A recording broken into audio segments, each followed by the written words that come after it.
সুপ্রিয় ভিউয়ার্স, আন্তর্জাতিক সংবাদে সবাইকে স্বাগত। প্রথমে জানিয়ে দেব সংবাদ শিরোনামের পর বিস্তারিত।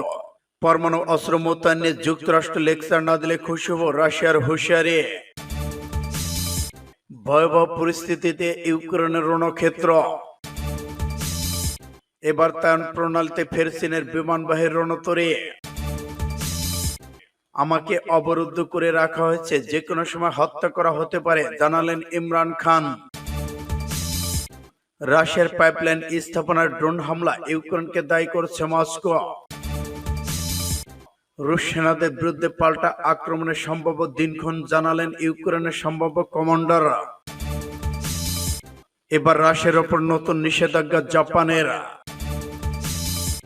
এবং সর্বশেষ জানিয়ে দেব, হামলা হলে ইসরায়েলকে মুছে ফেলা হবে, হিজবুল্লাহ প্রধানের হুঁশিয়ারি। এতক্ষণ শুনছিলেন সংবাদ শিরোনাম, এখন বিস্তারিত। তবে অনুরোধ থাকবে এই ভিডিওটিতে একটি লাইক দিন এবং কমেন্টস করে জানিয়ে দিন আপনি কোন জেলা থেকে বা কোথা থেকে আমাদের সাথে যুক্ত রয়েছেন। এবং সর্বশেষ গুরুত্বপূর্ণ আপডেট সংবাদ পেতে চ্যানেলটি সাবস্ক্রাইব করে আমাদের সঙ্গে থাকুন। ধন্যবাদ। পরমাণু অস্ত্র মোতায়েন নিয়ে যুক্তরাষ্ট্র লেকচার না দিলে খুশি হব, জানালো রাশিয়া। মার্কিন প্রেসিডেন্ট জো বাইডেন বেলারুশে রাশিয়ার কৌশলগত পারমাণবিক অস্ত্র মোতায়েনের পরিকল্পনায় মস্কোর সমালোচনা করেছিলেন। এবার রাশিয়া শনিবার সেই সমালোচনা প্রত্যাখ্যান করে বলেছে, ওয়াশিংটন কয়েক দশক ধরে ইউরোপ ঠিক এ ধরনের পারমাণবিক অস্ত্র স্থাপন করছে, তাই তারা লেকচার না দিলে মস্কো খুশি হবে। এর আগে রাশিয়া বৃহস্পতিবার বলেছে, তারা 1991 সালে সোভিয়েত ইউনিয়নের পতনের পর থেকে তার সীমান্তের বাহিরে এ ধরনের অস্ত্রের প্রথম মোতায়েন নিয়ে এগিয়ে যাচ্ছে। অন্যদিকে বেলারুশের প্রেসিডেন্ট আলেকজান্ডার লুকাশেঙ্কো বলেছেন, ইতিমধ্যে অস্ত্রগুলো স্থানান্তর শুরু হয়েছে। এরপর বাইডেন শুক্রবার বলেন, রাশিয়া বেলারুশে কৌশলগত পারমাণবিক অস্ত্র মোতায়েনের পরিকল্পনা নিয়ে এগিয়েছে এবং খবর তিনি অত্যন্ত নেতিবাচক প্রতিক্রিয়া জানাচ্ছেন। মার্কিন পররাষ্ট্র দপ্তর রাশিয়ার পরমাণু স্থাপনা পরিকল্পনার নিন্দা করেছে। যুক্তরাষ্ট্রে অবস্থিত রাশিয়ার দূতাবাস এক বিবৃতিতে বলেছে, আমাদের বিরুদ্ধে ওয়াশিংটনের মাধ্যমে শুরু হওয়া বৃহৎ আকারে হাইব্রিড যুদ্ধের মধ্যে আমরা রাশিয়া বেলারুশের নিরাপত্তা গ্রহণ করি, তা আমাদের আন্তর্জাতিক আইনি বাধ্যবাধকতার সঙ্গে সম্পূর্ণ সামঞ্জস্যপূর্ণ। যুক্তরাষ্ট্র বলছে, ইউক্রেন সংঘাতের সময় রুশিয়ার প্রেসিডেন্ট ভ্লাদিমির পুতিন মন্তব্যের কারণে 1962 সালে কিউবার ক্ষেপণাস্ত্র সংকটের পর থেকে বিশ্বের সবচেয়ে বড় পারমাণবিক বিপদের মুখোমুখি হয়েছে। এদিকে রাজনৈতিক সমাধানের পক্ষে চীন, এদিকে ইউক্রেন সংকটের রাজনৈতিক সমাধানের জন্য চীন দৃঢ় প্রত্যয় ব্যক্ত করেছেন। চীন পররাষ্ট্র মন্ত্রণালয়ের বিশেষ দূত লি ইউংহুকে উদ্ধৃত করে শনিবার একথা বলে। ভয়াবহ পরিস্থিতি ইউক্রেনের রণক্ষেত্র। পাল্টাপাল্টি শক্তিশালী হামলা আর পাল্টা হামলা, ভয়াবহ পরিস্থিতি সৃষ্টি হয়েছে ইউক্রেনের রণক্ষেত্র। শুক্রবার বেসামরিক স্থাপনাকে টার্গেট করে ব্যাপক মিসাইল ও ড্রোন রকেট হামলা চালিয়েছে মস্কো। এসব হামলায় নিপরতে একজন নিহত এবং অন্তত 15 জন বেসামরিক নাগরিক গুরুতর আহত হয়েছে। জবাবে রুশ নিয়ন্ত্রিত এলাকাগুলো পাল্টা হামলা চালাচ্ছে কিয়েভ। তাদের দাবি, ইউক্রেনের সেনাদের পরিকল্পিত হামলায় ধ্বংস হয়েছে একটি যুদ্ধ জাহাজ, খবর সিএনএন এর। এদিকে দফায় দফায় লাগাতার রুশ মিসাইল হামলায় প্রকম্পিত ইউক্রেনের ভূখণ্ড। কিয়েভে পাল্টা শক্তিশালী জবাবে মরিয়া হয়ে উঠেছে পুতিন বাহিনী। সামরিক বেসামরিক স্থাপনাকে টার্গেট করে চালাচ্ছে আগ্রাসন। শুক্রবার রাজধানী কিয়েভ, নিপ্রো সহ বেশ কিছু এলাকায় অন্তত 10টি মিসাইল এবং 20টি ড্রোন রকেট ছুড়েছে রুশ সেনারা। হাসপাতাল, স্কুল, আবাসিক ভবনে চালানো হয়েছে এসব হামলা। হতাহত অনেকে। বেসামরিক নাগরিকদের উপর বর্বরতার যুদ্ধ অপরাধের আখ্যা দিয়েছে জেলেনস্কি প্রশাসন। নেপ্রতিমের বরিসে ফিলাটভ এবং এ প্রসঙ্গে বলেছেন, মানসিক রোগীদের হাসপাতালটি হামলা হয়েছে। নিচতলায় বেশ কিছু বাস্তুচ্যুত মানুষ থাকতেন, তাদের অবস্থা বেশ খারাপ। হতাহতের পরিমাণ গণনা করা যায়নি। এদিকে রুশদের হামলার জবাব দিতে রণক্ষেত্র দুর্বার গঠিতে ইউক্রেন একের পর এক জোরালো প্রতিরোধ হামলার মাধ্যমে প্রদর্শন করছে নিজেদের সামরিক সক্ষমতা। রুশিয়া নিয়ন্ত্রিত দনেতস্কে বেশ কয়েকটি শহরে আকাশপথে পরিকল্পিত হামলা চালিয়েছে জেলেনস্কি বাহিনী। তাইওয়ান প্রণালীতে ফের চীনের বিমানবাহী রণতরী। ফের তাইওয়ান প্রণালীতে উত্তেজনার সৃষ্টি হয়েছে। সেখানে দেখা গেছে চীনের বিমান বাহিনীর রণতরী শাডং। শনিবার দ্বীপটির জাতীয় প্রতিরক্ষা মন্ত্রণালয় এ তথ্য জানিয়েছে। তা নিয়ে সশস্ত্র বাহিনী এক বিবৃতিতে জানিয়েছে, তারা প্রণালীর পরিস্থিতি পর্যবেক্ষণ করেছেন। বেসামরিক বিমান, নৌবাহিনী, জাহাজ ও ভূমি ভিত্তিক রক্ষণাবেক্ষণ ব্যবস্থাকে এর প্রতিক্রিয়া দেখানোর নির্দেশনা দেওয়া হয়েছে। চীন স্বায়ত্তশাসিত তাইওয়ানকে নিজ ভূখণ্ড বলে দাবি করে, প্রয়োজনে বল প্রয়োগ হলেও সেটা দখল করবে বলে হুঁশিয়ারি দিয়েছে। কিন্তু তাইওয়ানের প্রেসিডেন্ট সাই ইয়ং ওয়াং বারবারই এই দাবি প্রত্যাখ্যান করে এসেছেন। এর ফলে দ্বীপটির চারপাশে আকাশ ও সমুদ্র সীমায় অনুপ্রবেশ বাড়িয়েছে বেইজিং। এপ্রিলের শুরুতে দ্বীপটি চারদিক থেকে ঘেরাও করতে চেয়েছিল চীন। ওই মহড়ায় অংশ নিয়েছে বিমানবাহী রণতরী শানডং। তাইওয়ানের প্রেসিডেন্ট যুক্তরাজ্যের স্পিকার কেভিন ম্যাকার্থির সঙ্গে সাক্ষাতের প্রতীকে মহড়া শুরু করেছে। সূত্র আরব নিউজের।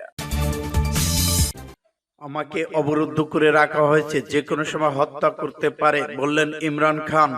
পাকিস্তানের সাবেক প্রধানমন্ত্রী ইমরান খান দাবি করেছেন সরকার ও নিরাপত্তা বাহিনী তাকে অবরুদ্ধ করে রেখেছে। পাকিস্তানের সাবেক প্রধানমন্ত্রী ইমরান খান দাবি করেছেন সরকার ও নিরাপত্তা বাহিনী তাকে অবরুদ্ধ করে রেখেছে। ফরাসি একটি গণমাধ্যম দেওয়া সাক্ষাৎকারে পিটিআই প্রধান অভিযোগ করেছেন যে কোনো মুহূর্তে তাকে হত্যাও করতে হতে পারে। খবর ফ্রান্স 24 এর। মূলত গত 9 মে গ্রেপ্তার এবং দেশ জুড়ে সহিংসতার পর থেকেই প্রাণনাশের সংখ্যার কথা জেনে আসছেন পাকিস্তানের সাবেক প্রধানমন্ত্রী ইমরান খান। শুক্রবার ফ্রান্সের একটি গণমাধ্যমকে দেওয়া সাক্ষাৎকারে সেই সংখ্যার কথা আবারও তুলে ধরেন ইমরান খান। তিনি বলেন সরকার এবং সামরিক বাহিনী হিটলারের মতো আচরণ করছে পিটিআইয়ের নেতাকর্মীদের সাথে। দলীয় কর্মীদের না পেয়ে তাদের পরিবারের সদস্যদের নির্যাতন করা হচ্ছে। তিনি আরো বলেছেন, আমার দলের একের পর এক সিনিয়র নেতাকে গ্রেপ্তার করা হচ্ছে, তাদের বাড়িতে তল্লাশির নামে একে একে হামলা করা হচ্ছে, আমাকেও এক প্রকার অবরুদ্ধ করে রাখা হয়েছে। নিরাপত্তাহীনতায় ভুগছি আমি, যে কোনো সময় আমাকেও গ্রেপ্তার করা হতে পারে। এ অবস্থায় পাকিস্তান সরকারের চাপ ঘোষণা ছাড় দেওয়া হবে না সহিংসতাকারীদের। যুক্তরাষ্ট্রের ক্যাপিটল হিল হামলাকারীদের মতোই পিটিআই নেতা কর্মীদের বিচার করা হবে বলে হুঁশিয়ারি দিয়েছেন পাক প্রধানমন্ত্রী শাহবাজ শরীফ। তিনি বলেছেন 9 মে যারা সহিংসতা চালিয়েছে তারা পাকিস্তানের অস্তিত্ব এবং সংবিধানের উপর হামলা চালিয়েছে। হামলাকারীদের কোনো ছাড় দেওয়া হবে না। যুক্তরাষ্ট্রের ক্যাপিটল হিলে হামলাকারীরা যেভাবে শাস্তি পেয়েছে 9 মের হামলাকারীদের সেভাবেই শাস্তি দেওয়া হবে। এদিকে এখনো অব্যাহত রয়েছে পিটিআই সিনিয়র নেতাদের গ্রেপ্তার এবং পদত্যাগ। এবার দল ছাড়ার ঘোষণা দিয়েছেন পিটিআই এ সিন্ধু প্রদেশের প্রাদেশিক প্রেসিডেন্ট আলী হায়দার জায়দি। এবার রাশিয়ার পাইপলাইন স্থাপনার ড্রোন হামলা ইউক্রেনকে দায়ী করেছে মস্কো। বেলারুশ সীমান্তবর্তী রাশিয়ার স্কোভ শহরে একটি তেলের পাইপলাইন স্থাপনার উপর হামলা চালিয়েছে।